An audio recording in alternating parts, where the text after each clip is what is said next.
Hello everyone, नमस्कार, जय हिंद। स्वागत है आपका हमारे channel locus point of your career में। दोस्तों, आज हम बात करेंगे गंगा नदी की। और आज मैं आपको बताने जा रहा हूं कि गंगोत्री से गंगा नहीं निकलती है। जी हाँ, आपने सही सुना। आज तक हम जो बात सुनते आए हैं, समझते आए हैं, जानते आए हैं कि गंगा का उद्गम स्थल गंगोत्री है, लेकिन आज के इस वीडियो को देखने के बाद आपको ये पता चल जाएगा कि गंगोत्री से गंगा नहीं निकलती है। साथ ही साथ ऐसी कौन सी नदी है जिसको अभिशाप बोला जाता है, इस बारे में भी आज के वीडियो से आपको कुछ महत्वपूर्ण पॉइंट पता चलने वाले हैं। इनके साथ आज का वीडियो खत्म होते होते आपको एक आसान सी ट्रिक के द्वारा मैं गंगा की बड़ी सहायक नदियों के नाम चुटकियों में याद करा दूंगा। तो जुड़े रहिए हमारे इस वीडियो से। आज का ये वीडियो लेक्चर स्टार्ट करने से पहले हमारी आपसे ये रिक्वेस्ट है कि अगर आपने हमारे चैनल को सब्सक्राइब नहीं किया है तो प्लीज़ इसको सब्सक्राइब कर दीजिए और बेल नोटिफिकेशन को ऑन कर दीजिए। साथ ही साथ हमारे वीडियो को लाइक्स भी देते रहिए, अपना प्यार देते रहिए। तो चलिए स्टार्ट करते हैं हम आज का वीडियो। तो सबसे पहले हम आज आपको लेके चलते हैं बद्रीनाथ, क्योंकि हमको ये देखना है, जो मैंने सबसे पहली बात आपसे बोली कि गंगा नदी का उद्गम स्थल गंगोत्री नहीं है। तो पहले मैं आज आपको इस बात को आपको सिद्ध करके दिखाता हूं। तो देखिए, सबसे पहले आइए आपको लेकर के चलते हैं बद्रीनाथ। बद्रीनाथ के पास सतोपाथ ग्लेशियर से एक नदी निकलती है जो है अलकनंदा नदी। इसी के बगल में धौली गंगा, जो नीति पास, जो तिब्बत और गढ़वाल के बीच में नीति पास यानी नीति का दर्रा है, वहां से निकल के आती है धौली गंगा। धौली गंगा को विष्णु गंगा के नाम से ही जाना जाता है, दोनों नाम है। तो अब ये धौली गंगा और अलकनंदा जहां पर आकर के मिलती हैं, ये कहलाता है विष्णु प्रयाग, क्योंकि धौली गंगा को विष्णु गंगा भी कहते हैं, याद रखिएगा। तो ये हो गया विष्णु प्रयाग। विष्णु प्रयाग से इन दोनों नदियों की जो मिश्रित धार होती है, मिली हुई धार, वो भी अलकनंदा के नाम से आगे बढ़ती है। अब इसके बाद अगली नदी आती है नंदाकिनी। नंदाकिनी जो है नंदा घूंटी के निकट ग्लेशियर से निकलती है और ये भी आगे आकर के अलकनंदा में मिल जाती है। अब नंदाकिनी जहाँ पर मिलती है उसको बोल देते हैं नंद प्रयाग। ध्यान रखिएगा, धौली गंगा या विष्णु गंगा अलकनंदा में मिली आकर के तो विष्णु प्रयाग, नंदाकिनी मिली आकर के तो नंद प्रयाग। अब जो मिली हुई धार आगे निकली, ये भी अभी अलकनंदा के ही नाम से जानी जाती है। अब इसके आगे पिंडर नदी आकर के मिलती है। ध्यान रखिएगा, पिंडर नदी जो है इसको कर्ण गंगा भी बोला जाता है और ये पिंडारी ग्लेशियर से जो कुमाऊं क्षेत्र में है वहां से निकल के आती है। तो अब पिंडर नदी जो है इसको कर्ण गंगा बोलते हैं। तो जहां पर ये अलकनंदा से मिल रही है आकर के, इसको बोल दिया जाता है कर्ण प्रयाग। ये 3 प्रयाग हो गए। अब इसके बाद चलते हैं हम लोग केदारनाथ। केदारनाथ के पास से एक नदी निकल के आई मंदाकिनी।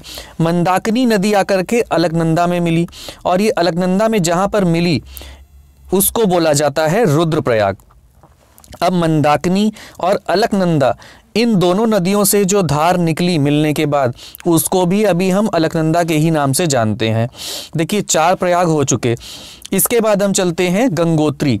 यहाँ पर गंगोत्री ग्लेशियर के गोमुख से जो नदी निकली वो है भागीरथी। जी हाँ, आप सही सुन रहे हैं, गंगोत्री से गंगा नहीं भागीरथी निकली और भागीरथी आकर के अब मिलती है अलकनंदा में रुद्रप्रयाग के बाद। जहाँ पर भागीरथी और अलकनंदा नदी का मिलन होता है, इस संगम को बोला जाता है देवप्रयाग। और देवप्रयाग के बाद भागीरथी और अलकनंदा की जो मिश्रित धार निकलती है उसको हम गंगा के नाम से पुकारते हैं। तो दोस्तों, गंगा का जो आरंभ होता है वो देवप्रयाग में होता है। हालांकि भागीरथी जो है वो गंगोत्री से निकल रही है और भागीरथी आगे आकर के अलकनंदा में मिल जाती है। इसी के कारण ये बोला जाता है कि गंगा गंगोत्री से निकली, लेकिन गंगा जो है ये भागीरथी और अलकनंदा का मिश्रित रूप है। अब इसके बाद इसके आगे मिलता है यमुनोत्री, जो बंदरपूंछ चोटी पर स्थित है।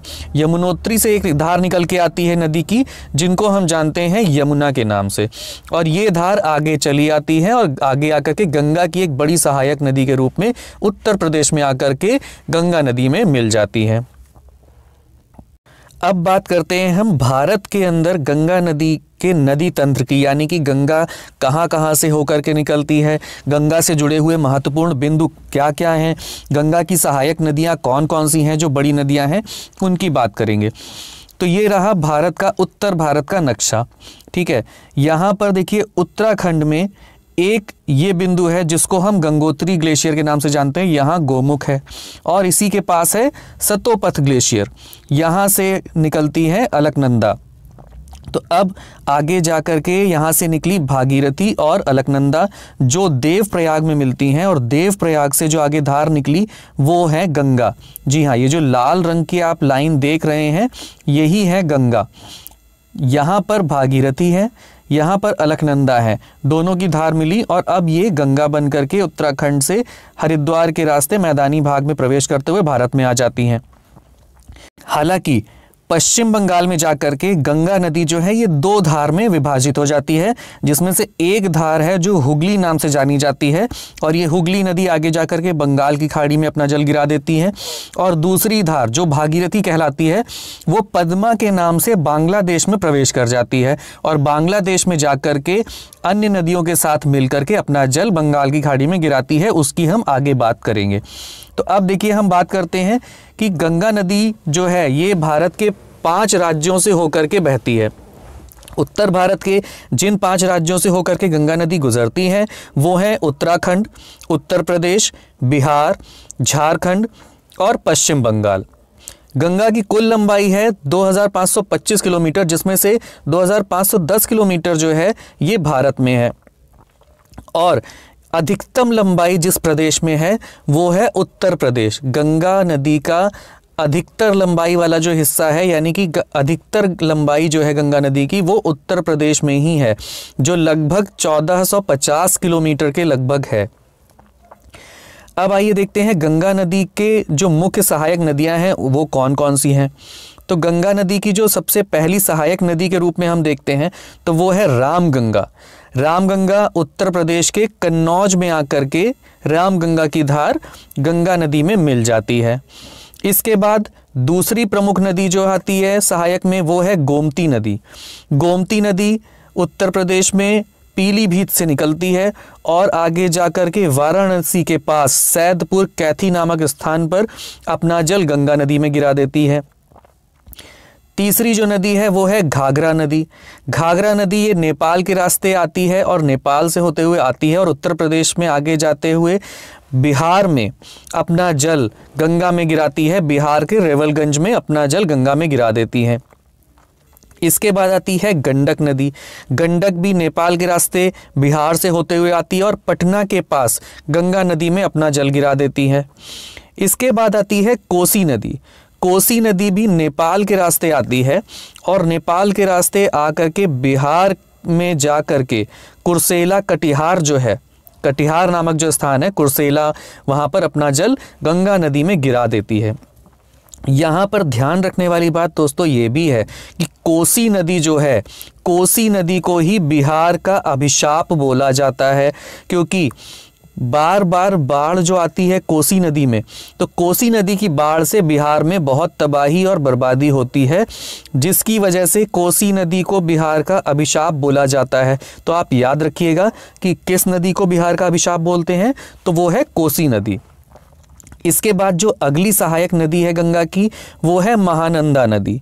महानंदा नदी पश्चिम बंगाल में एकदम अंतिम छोर पर जाकर के अपना जल गंगा में गिरा देती है। ये बांग्लादेश की सीमा के पास अपना जल गंगा में गिरा देती है। तो सबसे पूर्वी नदी जो गंगा की सहायक है वो है महानंदा नदी भारत में। अब ये तो हो गई जो गंगा के बाईं ओर से मिलने वाली नदियां थीं, क्योंकि देखिए गंगा जो आ रही है, गंगा के अगर आप धार की दिशा देखें तो ये आ रही है गंगा, इसके बाईं ओर से मिलने वाली नदियां तो हमने देख ली। अब हम देखते हैं कि गंगा के दाईं ओर से जो नदियां मिलती हैं, यानी कि इस तरफ से जो आकर के मिलेंगी वो नदियां कौन कौन सी हैं। तो यमुनोत्री जो बंदरपुर चोटी पर है उत्तराखंड में, वहाँ से निकलती है यमुना नदी। यमुना नदी आगे आती है और आगे आकर के उत्तर प्रदेश में प्रयागराज, जिसको पहले इलाहाबाद के नाम से जाना जाता था, वहाँ पर अपना जल गंगा में गिरा देती है। इसको संगम के नाम से जाना जाता है। प्रयागराज को तीर्थराज भी बोला जाता है, याद रखिएगा। तो ये इलाहाबाद में अपना जल गंगा में गिरा देती हैं। अब इसके बाद अगर हम देखें तो यमुना जो है केवल अपना ही जल गंगा में नहीं गिराती है। यमुना की भी कुछ प्रमुख सहायक नदियां हैं, जिनमें से जो बड़ी नदियां हैं वो है चंबल नदी, सिंध नदी, बेतवा नदी और केन नदी। तो ये चारों जो प्रमुख बड़ी नदियां हैं ये अपना जल यमुना में गिराती हैं और यमुना इन सब का जल लाते हुए गंगा में इलाहाबाद में मिला देती है, जहां पर गंगा यमुना का संगम बोला जाता है। यमुना नदी की और भी सहायक नदियां हैं, जैसे टोंस नदी जिसको तमसा के नाम से भी जानते हैं, और सोन नदी। लेकिन ये दोनों नदियां जो हैं ये यमुना के माध्यम से नहीं बल्कि गंगा में अपना जल सीधे रूप से भी गिराती हैं। इसमें से टोंस नदी, जो टोंस या तमसा जिसको बोला जाता है, ये भी प्रयागराज के पास ही अपना जल गंगा में गिरा देती है। और फिर आती है सोन नदी। सोन नदी पटना के पास आकर के अपना जल गंगा में गिरा देती है। इनके अलावा एक नदी है दामोदर नदी। दामोदर नदी जो झारखंड और पश्चिम बंगाल के बीच में बहती है, ये दामोदर नदी अपना जल हुगली नदी में गिराती है। और क्योंकि हुगली भी गंगा की ही एक धारा है और दामोदर एक बड़ी नदी है, इसलिए इसको भी गंगा की सहायक नदियों में गिना जाता है। तो दामोदर नदी गंगा में नहीं बल्कि गंगा से निकली हुई जो हुगली नदी है उसमें अपना जल गिराती है। और इसके बाद बांग्लादेश में आकर के ब्रह्मपुत्र नदी, जो वहाँ पर जमुना के नाम से जानी जाती है, वो भी आकर के गंगा में अपना जल गिराती है, लेकिन भारत में नहीं। तो भारत में जो अपनी गंगा की जो सहायक नदियां हैं वो मैंने आपको बता दी, जबकि बांग्लादेश में जो है वो ब्रह्मपुत्र एक प्रमुख नदी है जो गंगा में अपना जल गिराती है। बांग्लादेश में गंगा पद्मा के नाम से प्रवेश करती है और कैसे कैसे आगे नदियां उसमें मिलती हैं उनके बारे में हम आपको आगे बताएंगे वीडियो में। तो अब देखते हैं कि गंगा में कैसे कैसे नदियां मिल रही हैं। देखिए इसके माध्यम से आपको आराम से समझ में आ जाएगा। ये जो आपको बीच में ये लाइन दिख रही है ये है गंगा नदी, जो ग्रे कलर की आपको दिख रही है, स्लेटी रंग की, ये है गंगा नदी। अब गंगा नदी में जो सहायक नदियां हैं उनमें से बाईं ओर से सबसे पहले रामगंगा कन्नौज में आई, जो गंगा नदी में मिल गई। गोमती नदी मिली आकर के कैथी, जो वाराणसी में है। फिर आई घाघरा, गंडक और कोसी। ये तीनों नदियां बिहार में मिली आके। ये नेपाल से आने वाली नदियां हैं तीनों, ध्यान रखिएगा। नेपाल के रास्ते भारत में आकर के बिहार में गंगा में अपना जल गिराने वाली नदियां हैं घाघरा, गंडक और कोसी। तो घाघरा नदी रेवेलगंज बिहार में गंगा में अपना जल गिराती है, गंडक नदी पटना के पास और कोसी नदी कटिहार में कुर्सेला नामक स्थान जो है बिहार में, वहाँ पर अपना जल गंगा में गिराती है। इसके बाद महानंदा नदी है जो पश्चिम बंगाल के अंतिम छोर पर, या कह सकते हैं बांग्लादेश और पश्चिम बंगाल की सीमा पर अपना जल गंगा में गिराती है। ये तो हो गई बाईं ओर की नदियाँ। अब हम आते हैं दाईं ओर से। जो गंगा नदी में मिलने वाली नदियाँ हैं उनकी हम अगर बात करें तो वो हैं यमुना नदी, तमसा नदी जिसको टोंस के नाम से जाना जाता है, और सोन नदी। तो सोन नदी भी पटना के पास अपना जल गिराती है और तमसा नदी प्रयागराज के पास अपना जल गिराती है। यमुना नदी ये भी प्रयागराज में संगम में अपना जल गिरा देती है नैनी के पास। यमुना नदी चंबल, सिंध, बेतवा और केन नदियों का भी जल अपने साथ लेकर के आती है। तो ये तो हो गई गंगा में मिलने वाली नदियां बाईं ओर से और दाईं ओर से। अब इनसे जुड़े जो तथ्य हैं उनको हम देख लेते हैं। तो यमुना नदी गंगा की सबसे बड़ी सहायक नदी है जिसकी लंबाई लगभग 1385 किलोमीटर है। गोमती एकमात्र ऐसी नदी है जो मैदानी क्षेत्रों से निकलती है। ये हम गंगा की सहायक नदियों में से बता रहे हैं। गंगा की जितनी भी सहायक नदियां हैं उनमें से गोमती एकमात्र ऐसी नदी है जो मैदानी क्षेत्र से निकलती है। गोमती नदी का जो उद्गम है वो पीलीभीत में, उत्तर प्रदेश में पीलीभीत के फुलहर झील से निकलती है ये नदी। और गोमती नदी के तट पर जो बसे हुए प्रमुख शहर हैं, बड़े शहर, वो लखनऊ और जौनपुर हैं। याद रखिएगा कि गोमती वाराणसी के पास जाकर के अपना जल गंगा में गिराती है। गंडक नदी जो है इसको नेपाल में शालिग्राम या नारायणी नदी के नाम से भी जाना जाता है। याद रखिएगा, मैंने आपको बताया था घाघरा, गंडक और कोसी ये नेपाल से आती हैं नदियां। तो गंडक नदी को नेपाल में नारायणी नदी सबसे प्रचलित नाम है। इसके अलावा शालिग्राम के नाम से भी जाना जाता है। कोसी नदी को बिहार का अभिशाप कहा जाता है क्योंकि इसमें आने वाली बाढ़ से बिहार में बहुत बर्बादी होती है।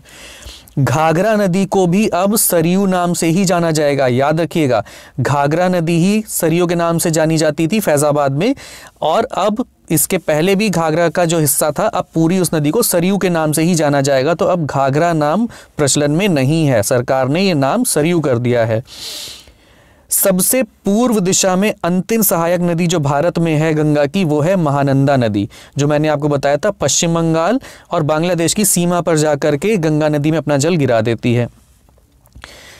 गंगा जो है ये मैदानी भाग में जो भारत में प्रवेश करती है वो हरिद्वार से करती है। ध्यान रखिएगा, ये बहुत इंपॉर्टेंट पॉइंट है कि भारत में गंगा मैदानी भाग में कहाँ से प्रवेश करती है, तो वो हरिद्वार के रास्ते से प्रवेश करती है। पश्चिम बंगाल में जब गंगा जाती हैं वहाँ पर ये दो धाराओं में विभाजित हो जाती है। एक धार हुगली के नाम से जानी जाती है और दूसरी भागीरथी, जिसमें से हुगली जो है ये बंगाल की खाड़ी में अपना जल गिरा देती है, जबकि दूसरी जो धार है भागीरथी ये पद्मा के नाम से बांग्लादेश में प्रवेश कर जाती है। अब देखते हैं वो ट्रिक जिसके द्वारा हम गंगा की सहायक नदियों के नाम बहुत आसानी से याद रख सकते हैं। तो वो ट्रिक है, बाईं तरफ से राम 3G किलोमीटर साथ देता है और दाईं तरफ तो यमी सोडा मिल जाता है। दाईं तरफ से तो यमी सोडा मिल जाता है। अब देखिए इसका मतलब क्या है, तो यहाँ पर राम से हो गई राम गंगा, 3G का मतलब हो गया 3 बार G, यानी कि गोमती, घाघरा और गंडक, ये हो गए 3G, और K से हो गई कोसी नदी और M से हो गई महानंदा। तो बाईं तरफ से राम 3G किलोमीटर साथ देता है और दाईं तरफ से तो यमी सोडा मिल जाता है। तो यानी TO मतलब टोंस नदी, जिसको तमसा के नाम से भी जाना जाता है। यमी मतलब यमुना नदी, सो मतलब सोन नदी, और दा मतलब दामोदर नदी। तो ये हो गई नदियां और उनको याद करने की ट्रिक। बाईं तरफ से राम 3G किलोमीटर साथ देता है और दाईं तरफ तो यमी सोडा मिल जाता है। तो उम्मीद है ये ट्रिक आपको आसान लगेगी, और 1-2 बार आप अगर इसको बोल के प्रैक्टिस कर लेंगे और एक बार सामने मैप में देख लेंगे तो आपको नदियों के नाम भी याद हो जाएंगे, आपको रटने नहीं पड़ेंगे। अब देखिए, बांग्लादेश में गंगा की जो धार एंटर करती है, प्रवेश करती है, वो पद्मा के नाम से जानी जाती है। ये पद्मा नदी बांग्लादेश में जब आगे जाती है तो वहाँ पर जमुना नदी से मिलती है, जो ब्रह्मपुत्र की धार है। तो ये ब्रह्मपुत्र नदी जब मिलती है आकर के गंगा में, यानी कि पद्मा नदी में बांग्लादेश में, इन दोनों की मिली हुई धार जो निकलती है उसको भी पद्मा के नाम से ही जाना जाता है। अब इस धार, ये जो पद्मा नदी आगे निकली, इसमें आगे जाकर के मिलती है मेघना नदी, जिसको बराक के नाम से भी जाना जाता है। इन दोनों की मिश्रित धार को मेघना के नाम से जाना जाता है। अब ये मेघना नदी आगे जाकर के बंगाल की खाड़ी में अपना जल गिरा देती है। तो ये तो हो गया बांग्लादेश के अंदर गंगा में मिलने वाली प्रमुख नदियां। अब देखिए, जो कुछ महत्वपूर्ण चीज़ें हैं वो ये हैं कि गंगा और ब्रह्मपुत्र का डेल्टा मतलब जो मुहाने के पास बनने वाला ये तिकोना क्षेत्र है, ये गंगा और ब्रह्मपुत्र का जो डेल्टा है ये विश्व का सबसे बड़ा डेल्टा है। ठीक है, इसी को सुंदरबन डेल्टा भी कहा जाता है। तो ये महत्वपूर्ण प्रश्न है कि सुंदरबन डेल्टा किन नदियों की वजह से बनता है, तो गंगा और ब्रह्मपुत्र की वजह से बनता है, और यही विश्व का सबसे बड़ा डेल्टा है। तो दोस्तों, आज के इस वीडियो से हम उम्मीद करते हैं कि आपके बहुत सारे पॉइंट्स क्लियर हो गए होंगे, गंगा नदी का तंत्र आपको समझ में आ गया होगा, और सहायक नदियों को याद करने की ट्रिक भी आपको अब तक याद हो गई होगी। और अगर नहीं हुई है तो वीडियो खत्म होते ही 2-3 बार उस ट्रिक को बोलिएगा और देखिएगा आपको चुटकियों में गंगा की सहायक नदियों के नाम याद हो जाएंगे। तो अगर आपको हमारा वीडियो आज ये कुछ समझ में आया हो, कुछ पॉइंट्स क्लियर हुए हों, आपको अच्छा लगा हो, तो प्लीज़ इसको लाइक कर दीजिए, हमारे चैनल को सब्सक्राइब करिए और प्लीज़ हमारे वीडियोज़ को शेयर करते रहिए, और बेल नोटिफिकेशन को ज़रूर ऑन कर दीजिए ताकि हमारे अगले वीडियोज़ आपको मिलते रहे। तो मिलते हैं हम अगले वीडियो में, तब तक के लिए नमस्कार।